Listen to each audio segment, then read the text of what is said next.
ओम शांती. आजची तारीख आहे 7/1/2026.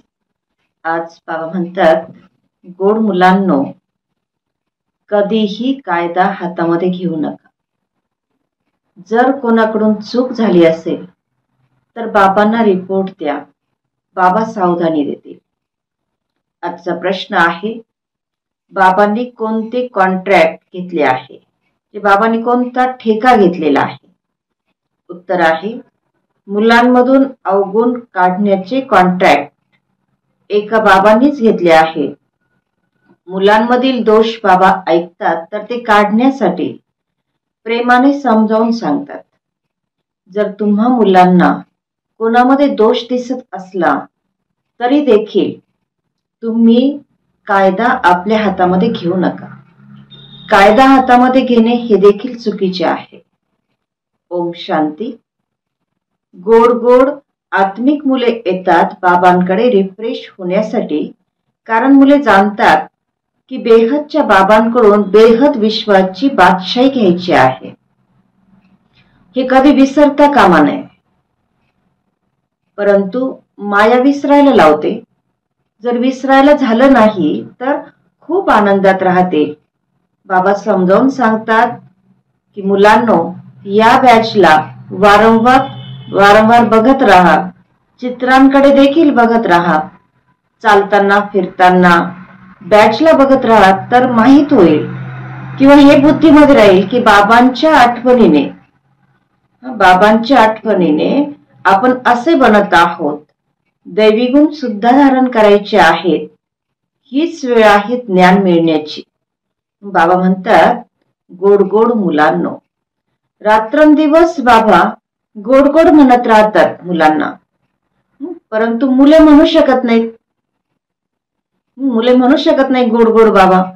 खरे तर दोघांनाही गोड गोड बाबा म्हटलं पाहिजे. म्हणजे शिवबाबांनाही आणि ब्रह्मा बाबांनाही म्हटलं पाहिजे. आहेत तर दोघेही गोड ना. परंतु कितीतरी मुलं देह अभिमानी असणारे फक्त बाबांनाच गोड गोड म्हणतात. म्हणजे शिवबाबांनाच गोड गोड म्हणतात, ब्रह्मा बाबांना गोड गोड म्हणत नाहीत. काही तर रागामध्ये येतात आणि बाप दादांना सुद्धा काही बोलतात. कधी बाबांना बोलतील तर कधी दादांना बोलतील. म्हणजे कधी शिवबाबांना बोलतील तर कधी ब्रह्मा बाबांना बोलतील. तर ब्रह्मा बाबाला जरी बोललं, ब्रह्मा बाबांवर जरी रागवले तरी सुद्धा शिवबाबांवर रागवल्यासारखं होईल. कारण दोन्ही बाबा एकाच तनामध्ये आहेत, एकच आहेत. ते बाबा म्हणतात की कधी ब्राह्मणीवर पण रागवतात, कधी आपसामध्ये नाराज होतात. तर बेहदचे बाबा बसून मुलांना शिकवतात, समजावतात. गावोगावची मुले तर पुष्कळ आहेत. सर्वांना बाबा लिहितात की तुमचा रिपोर्ट येतो. म्हणजे आपण रागावलं, एकमेकांवर नाराज झालं तर आपला सर्व रिपोर्ट बाबांकडे जातो. मग बाबा म्हणतात की तुमचा रिपोर्ट येतो की तुम्ही क्रोध करता. बेहदचे बाबा तर याला देह अभिमान म्हणतील. बाबा म्हणतात, मुलांनो, देही अभिमानी भव. सर्व मुलांची स्थिती खालीवर होत राहते. तर यामध्ये देखील माया एखाद्याला समर्थ पहिलवान असल्याचे बघते तर त्याच्याशीच युद्ध करते, त्याची स्थिती हलवण्याचा प्रयत्न करते. आणि म्हणून तर महावीर, हनुमान यांच्यासाठी दाखवले आहे की त्यांना देखील हलवण्याचा प्रयत्न केला. श्रीमतावर चालल्यानेच श्रेष्ठ बनाल. यामध्ये कोणावर नाराज होण्याचा प्रश्नच नाही. नाराज होणं म्हणजे क्रोध करणं. चुका इत्यादी करतात तर बाबांकडे रिपोर्ट करायचा आहे. स्वतः कोणालाही सांगायचे नाही. हे तर मग जसं काही कायदा हातात घेतल्यासारखं आहे. गव्हर्नमेंट म्हणजे सरकार सुद्धा कुणालाही कायदा हातामध्ये घेऊ देत नाही. समजा कोणी ठोसा मारला तर त्याला उलट ठोसा मारणार नाहीत, कारण मग रिपोर्ट जाईल आणि मग त्याच्यावर केस होईल.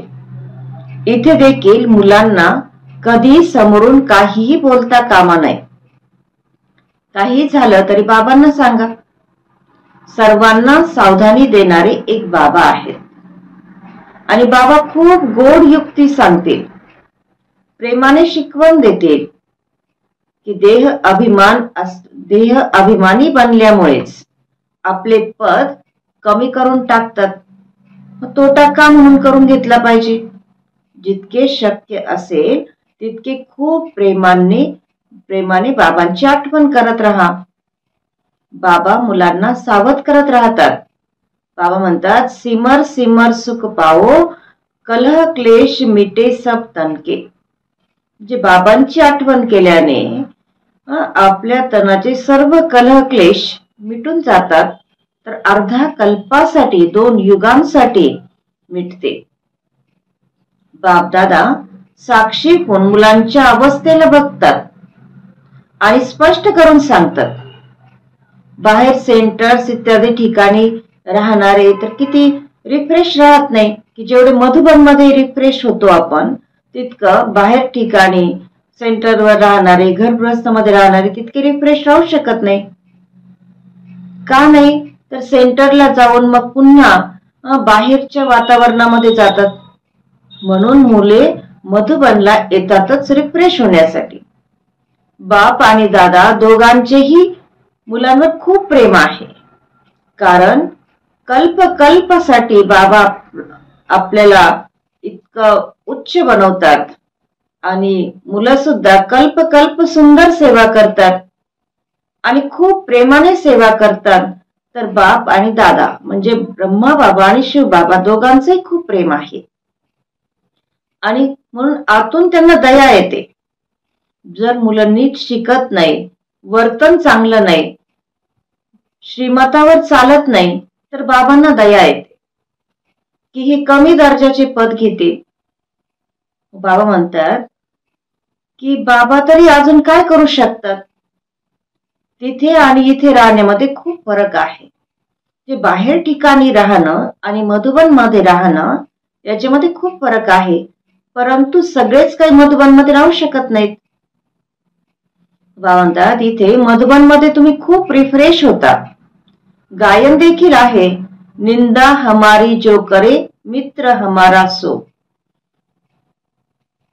भगवान वाचा आहे की माझी निंदा खूप करतात, मी येऊन मित्र बनतो. किती निंदा करतात. मी तर असे समजतो ही तर सर्व माझी मुले आहेत, यांच्यावर केवढे प्रेम आहे, तर निंदा करणे चांगले नाही. म्हणून बाबा मुलांनाही सांगतात की जरी कुणी आपली निंदा केली तरी त्याच्यावर नाराज न होता आपण त्याचे मित्र बनून त्याच्या प्रती आपण शुभ भावना, शुभ कामना ठेवली पाहिजे. ज्याच्यामध्ये क्रोधाचा अंश असेल ते निंदाच करत राहतील. त्यांना सुधारणे हे बाबांचे काम आहे. तुम्ही सुधारणारे थोडेच आहात. कोणामध्ये क्रोधाचे भूत आहे, स्वतः बसून कोणाची निंदा करतात, तर ते जणू काही आपल्या हातामध्ये कायदा घेतात, तर ते त्यांना सुधारणार नाहीत, आणखीनच वाद होतील. लूण पाणी म्हणजे खारे पाणी होतील, म्हणजे एकमेकांमध्ये आणखी नाराज होत राहतील.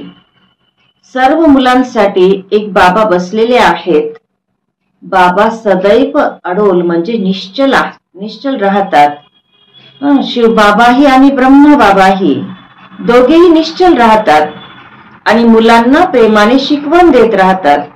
शिकवण देणे हे बाबांचे काम आहे. मग त्यावर त्या श्रीमतावर चालणं न चालणं हे झाले त्यांचे भाग्य. कितीतरी कमी पद होऊन जाते. श्रीमतावर न चालल्यामुळे काहीही केल्याने पदभ्रष्ट होईल. म्हणजे श्रीमतावर न चालल्याने जे काही आपण करतो तर त्यामुळे पदभ्रष्ट होईल आणि मग आपलं मन आत खात राहील की आपण ही चूक केली आहे, आता आपल्याला खूप मेहनत करावी लागेल. जजमेंट देण्याचा म्हणजे निर्णय देण्याचा अधिकार देखील त्यांच्याकडेच असतो ना, बाबांकडे. कर्माचे फळ देखील बाबा देतात. भले ड्रामामध्ये आहे, परंतु कोणाचे नाव तर घेतले जाते ना. म्हणजे काय तर कर्मांचं फळ हे ड्रामानुसार आपल्याला मिळत जातं, परंतु नाव तर कुणाचं तरी घेतलं जाईल ना. टीचरच्या बुद्धीमध्ये तर हेच असते की आपण मुलांना यांच्यासारखे सर्वगुण संपन्न बनवावे, म्हणजे लक्ष्मीनारायण समान सर्वगुण संपन्न बनवावे. तर हे कॉन्ट्रॅक्ट, हा ठेका ड्रामा प्लॅन अनुसार बाबांनी घेतलेला आहे. मुलांनी कधीही मुरली चुकवता कामा नये, कारण मुरलीतूनच आपल्याला श्रीमत मिळते. मुरलीचेच तर गायन आहे ना. एकही मुरली चुकवली तर जणू काही शाळेमध्ये गैरहजेरी लागली. ही तर आहे बेहदच्या बाबांची शाळा. इथे तर एक दिवस चुकवता कामा नये. जन्म जन्मांतरासाठी या शिक्षणाचे फळ मिळते, म्हणून आपण एक दिवसही मुरली चुकवता कामा नये. विनाशाचा सर्व संबंध तुमच्या या शिक्षणाशी आहे. तुमचे शिक्षण पूर्ण होईल आणि हे युद्ध सुरू होईल. शिकता शिकता, बाबांची आठवण करता करता जेव्हा सर्व मार्क्स मिळतात, परीक्षा होते, तेव्हा युद्ध सुरू होतं. आपली तर प्रत्येक क्षणाक्षणाला परीक्षा होत असते. बाबा म्हणतात तुमचे शिक्षण पूर्ण झाले की मग युद्ध सुरू होईल. हे नवीन दुनियेसाठी एकदम नवीन ज्ञान आहे, म्हणून बिचारी माणसे गोंधळून जातात. अच्छा, गोड गोड खूप खूप वर्षानंतर भेटलेल्या मुलांप्रती मातपिता बापदादांची प्रेमपूर्वक आठवण आणि सुप्रभात. आत्मिक पित्याचा आत्मिक मुलांना नमस्ते आणि आत्मिक मुलांचा आत्मिक मातपिता बापदादांना खूप प्रेमपूर्वक आठवण, सुप्रभात आणि नमस्ते. धारणेसाठी मुख्य सारांश आहे.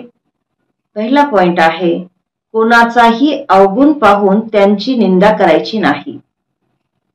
जिथे तिथे त्याचे अवगुण सांगत फिरायचे नाही. आपला गोडवा सोडायचा नाही. चिडून कोणाशीही सामना करायचा नाही, म्हणजे विरोध करायचा नाही.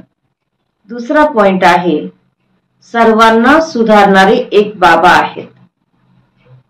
त्यामुळे एक बाबांना सर्व सांगायचे आहे. अव्यभिचारी बनायचे आहे.